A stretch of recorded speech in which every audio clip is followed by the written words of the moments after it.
Alright everyone, welcome back to the channel. This week we will be finishing off our Artemis Fowl series with Artemis Fowl, The Last Guardian. So if you guys have been enjoying all this content, do not forget, like, share, subscribe, and hit the notification bell so you do not miss a video whenever it drops.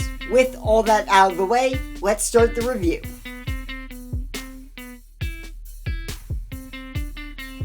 At the beginning of this book, Artemis has been completely declared sane and has completely dealt with his Atlantis complex. Everyone is really relieved. Artemis, Holly, and Buttler are just ready to move on from the Atlantis complex and just enjoy life until Opel Coboy's newest and biggest plan ever unfolds right in front of their eyes. This insane plan entails younger Opel from Time Paradox getting in contact with current Opel, who's in prison in Atlantis.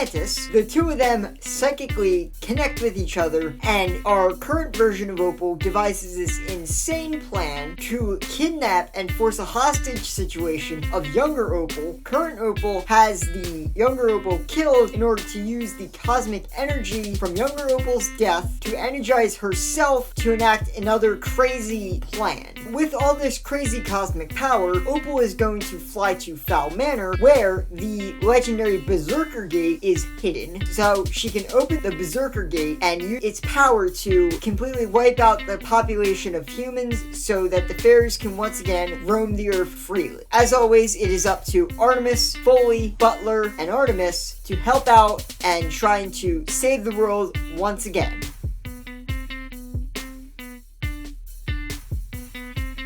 Okay, so starting out with the pro section, first thing I'm going to talk about is Colfer finally using younger Opel in this series. One of the things I kind of did complain about a little bit is the fact that Colfer didn't use younger Opel after she was introduced in Time Paradox. For Atlantis Complex, we didn't get her doing any, and that I think was a very weird choice that I feel like if Colfer had put younger Opel in as the villain for Atlantis Complex, it would have worked a lot better. Let's just say, hypothetically, if Colfer had done that, then we could have had the two Opels come together at the end of that book, and then we can have this plan start in this book. It doesn't really hurt anything in the long run. So I kind of enjoy that Colfer finally did something with the younger version of Opel. I kind of just wish it had been earlier in the series, but you know, whatever, it is what it is. I really do enjoy that he finally did something with younger Opel, and that she's just kind of not out in the timeline as a loose thread. Second thing I'm going to talk about for the pro section is the fact that we finally get to see the clone do something important in this book.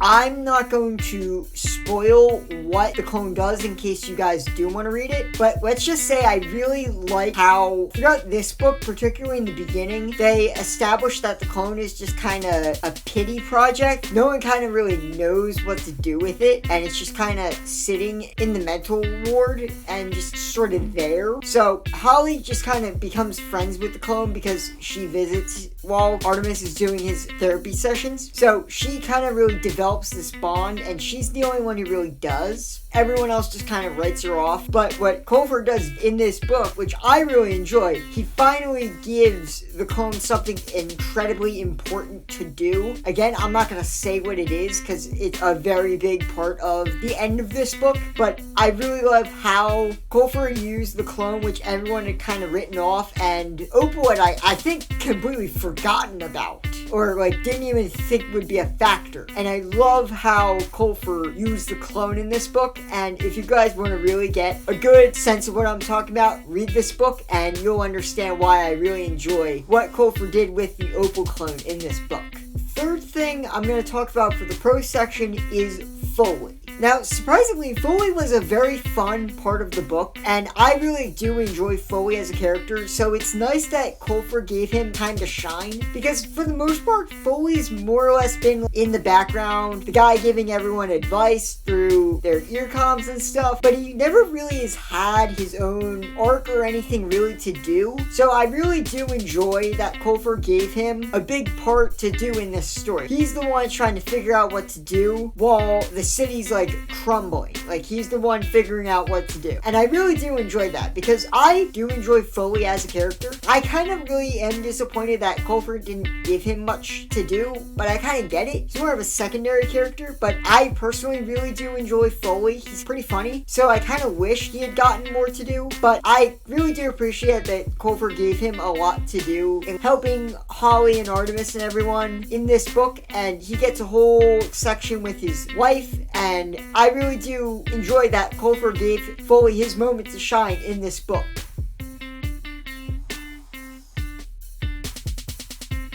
Jumping into the con section, I'm going to really rag on for a little bit is the fact that Artemis was able to get over his Atlantis complex so quickly. So, like I said in the summary section of the video, Artemis at the start of this is completely cured of his Atlantis complex. And they kind of explain it as because Artemis is such an intelligent person, that helps and speeds up the process of him healing from it. But I kind of don't like that because Artemis just had a very intense mental disorder, and all of a sudden in a few months he's cured from it. I feel like there should have been some sort of residual effect from the Atlantis complex. It shouldn't have been completely cured in a few months. That's my only thing. I wish Colfer had brought the Atlantis complex back as a thing. That way it sort of validates the Atlantis complex book even existing, because like I said in that review, Orion and the Atlantis complex don't play any sort of major part in this book. So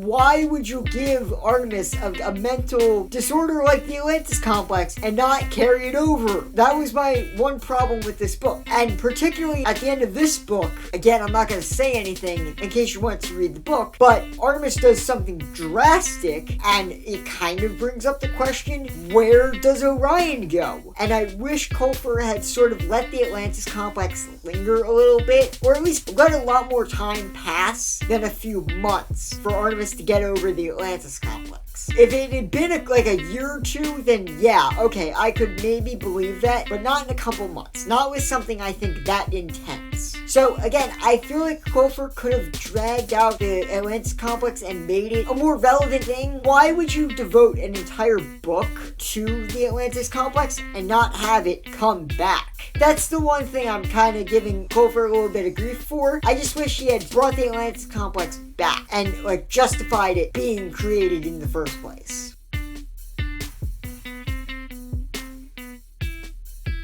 Final thoughts on the book here. Again, like I said, I really enjoy this as the ending of the Artemis Fowl series. I really like this book in particular. I think Colfer is, again, at the top of his game. He keeps focusing on what we, or at least I personally love about the Artemis Fowl series, the dynamic between Artemis, Buttler, and Holly. The three of them, I think, are kind of the core of the series, and I really do think Colfer did a very good job at focusing on them. He did a great job of raising the stakes with Coboy's plan to destroy the entire human race and set herself up as the empress of the world. He did a very good job at just capturing the devastation and destruction and despair everyone was feeling up until that point. The ending is very good, and it's a very cool twist ending. Like I said, I'm not going to spoil it in case you want to read it. I would highly recommend reading this book. If you guys have been enjoying the Artemis Fowl series, you would obviously want to read this book. But again, the ending of this series is great, so please check out the Artemis Fowl series. It is very much worth the read, and I cannot really recommend this enough. This book in particular, I really like as sort of ending to Artemis's story. I feel like Colfer does a very good job at ending it. I just enjoy the entire series in general. So I'm going to be giving The Lost Guardian a 9.5 out of 10.